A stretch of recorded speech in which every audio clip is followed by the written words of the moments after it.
Assalamualaikum warahmatullahi wabarakatuh. Terima kasih atas kesempatan yang telah diberikan.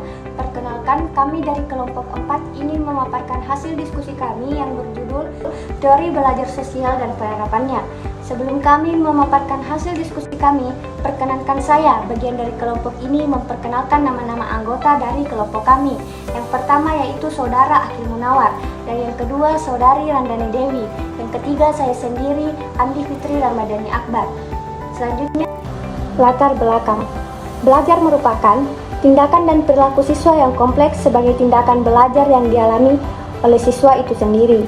Menurut Dimyati dan Mujiono, pada tahun 1996 ayat 7, ia mengemukakan bahwa siswa adalah penentu terjadinya atau tidak terjadinya proses belajar.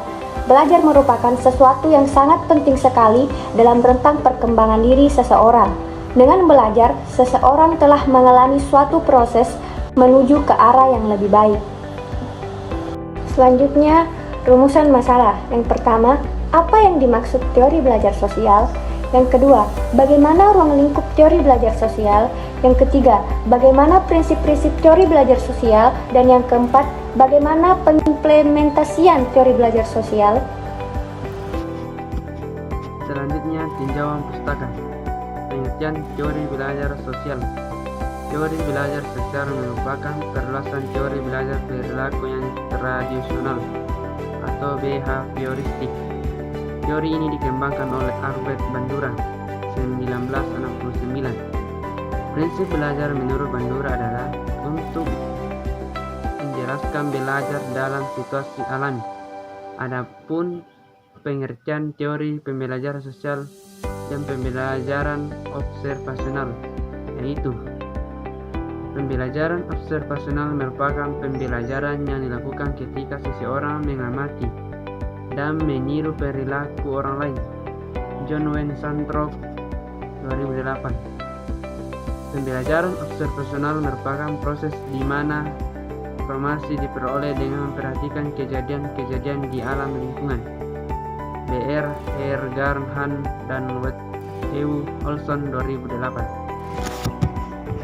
Prinsip-prinsip yang mendasari teori belajar sosial. Pertama, prinsip faktor-faktor yang saling menentukan. Bandura menyatakan bahwa diri seseorang manusia pada dasarnya adalah suatu sistem diri atau self-system. Kedua, kemampuan untuk memahami simbol, tanda, atau lambang. Bandura menyatakan bahwa orang memahami dunia secara simbolis melalui gambar-gambar kognitif. Orang akan lebih bereaksi terhadap dunia sekitar. Ketiga, kemampuan berpikir ke depan. Kemampuan berpikir atau mengolah simbol dapat dimanfaatkan untuk merancang masa depan. Yang keempat, kemampuan untuk seolah-olah mengalami apa yang dialami oleh orang lain.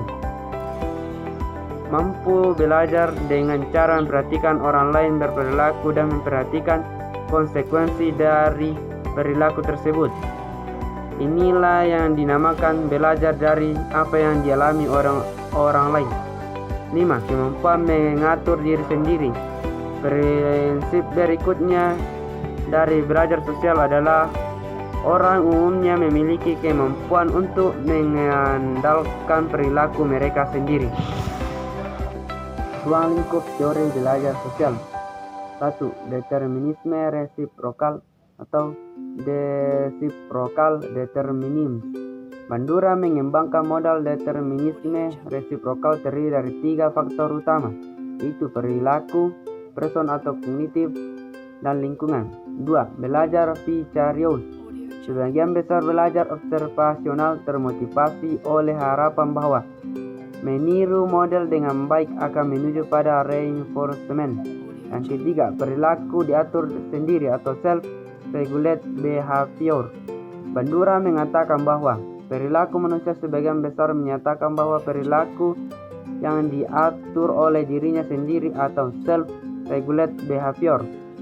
Manusia belajar suatu standar performa atau performance standar yang menjadi dasar evaluasi diri. Selanjutnya, implementasi teori belajar sosial. 1. Penyampaian guru hendaknya cakap dan menarik agar dapat menjadi modal bagi siswa. Yang kedua, demokrasi yang dilakukan oleh guru hendaknya jelas, serta menarik agar meniru dengan cepat. Yang ketiga, hasil pekerjaan guru, lukisan hendaknya bermutu. Yang keempat, guru boleh menggunakan teman sejawat yang terbaik sebagai model. Abstrak. Perilaku belajar sosial ditekankan pada pentingnya peserta didik untuk dapat mengolah sendiri pengetahuan atau informasi yang diperoleh dari pengamatan model di sekitar lingkungan. Pendahuluan. Dalam proses belajar mengajar, semestinya peserta didik tidak hanya dijadikan layaknya penonton yang hanya duduk manis dan siap mendengarkan tentang ilmu pengetahuan dan informasi dari sang guru.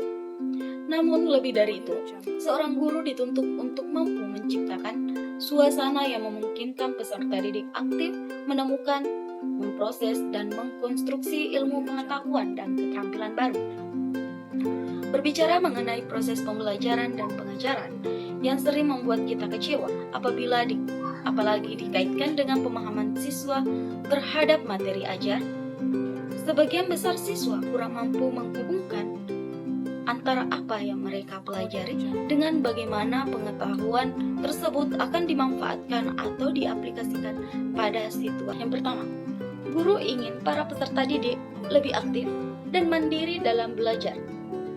Proses belajar mengajar yang memungkinkan peserta didik aktif menemukan, memproses, dan mengkonstruksi ilmu pengetahuan dan keterampilan baru cenderung mempertemukan ilmu pengetahuan secara langsung melalui pengalaman. Peserta didik secara mandiri dapat melakukan kontak dengan segala realita dalam lingkungan hidupnya, ataupun pengetahuan yang diperoleh melalui catatan-catatan, buku-buku, dan kepustakaan. Yang kedua, guru menerapkan cara belajar, cara mengajar yang lebih kooperatif dan interaktif. Menerapkan cara mengajar yang lebih kooperatif dan interaktif termasuk cara belajar kelompok dan guru mendorong siswa untuk menemukan caranya sendiri dalam pemecahan suatu masalah, untuk mengungkapkan gagasan-gagasannya dan melibatkan siswa dalam menciptakan lingkungan sekolahnya. Yang ketiga, guru akan menerapkan bentuk belajar dengan menggunakan teori sosial Albert Bandura. Bentuk belajar sosial Albert Bandura adalah individu mengolah sendiri pengetahuan atau informasi yang diperoleh dari pengamatan model di sekitar lingkungan.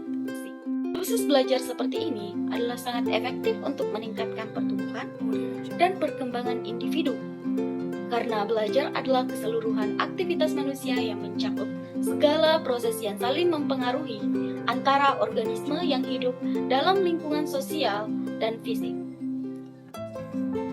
Kesimpulan, penerapan teori belajar sosial Albert Bandura memberikan ruang bagi peserta didik untuk dapat mengembangkan kemampuan berpikirnya melalui metode observasi atau pengamatan terhadap suatu objek dalam pembelajaran. Pembentukan kebiasaan melalui latihan dan pengulangan akan memicu peserta didik untuk berperilaku sesuai yang diinginkan.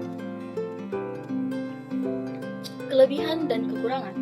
Kelebihan, pemilihan subjek dalam jurnal ini sudah sangat tepat, serta bahasa yang digunakan juga sangat mudah untuk dipahami oleh pembaca.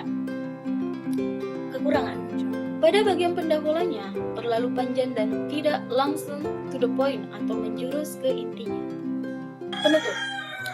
Kesimpulan, dari review jurnal di atas dapat disimpulkan bahwa teori belajar sosial Albert memberikan ruang bagi para peserta didik untuk lebih aktif dalam suatu proses belajar dan juga bentuk pembelajaran. Dengan menggunakan teori belajar sosial akan bernilai positif jika peserta didik menerapkannya, karena akan membuat proses belajar mengajar yang lebih menyenangkan, sehingga suasana belajar di kelas menjadi kelas konstruktif yang merefleksikan proses pengetahuan dan pemahaman.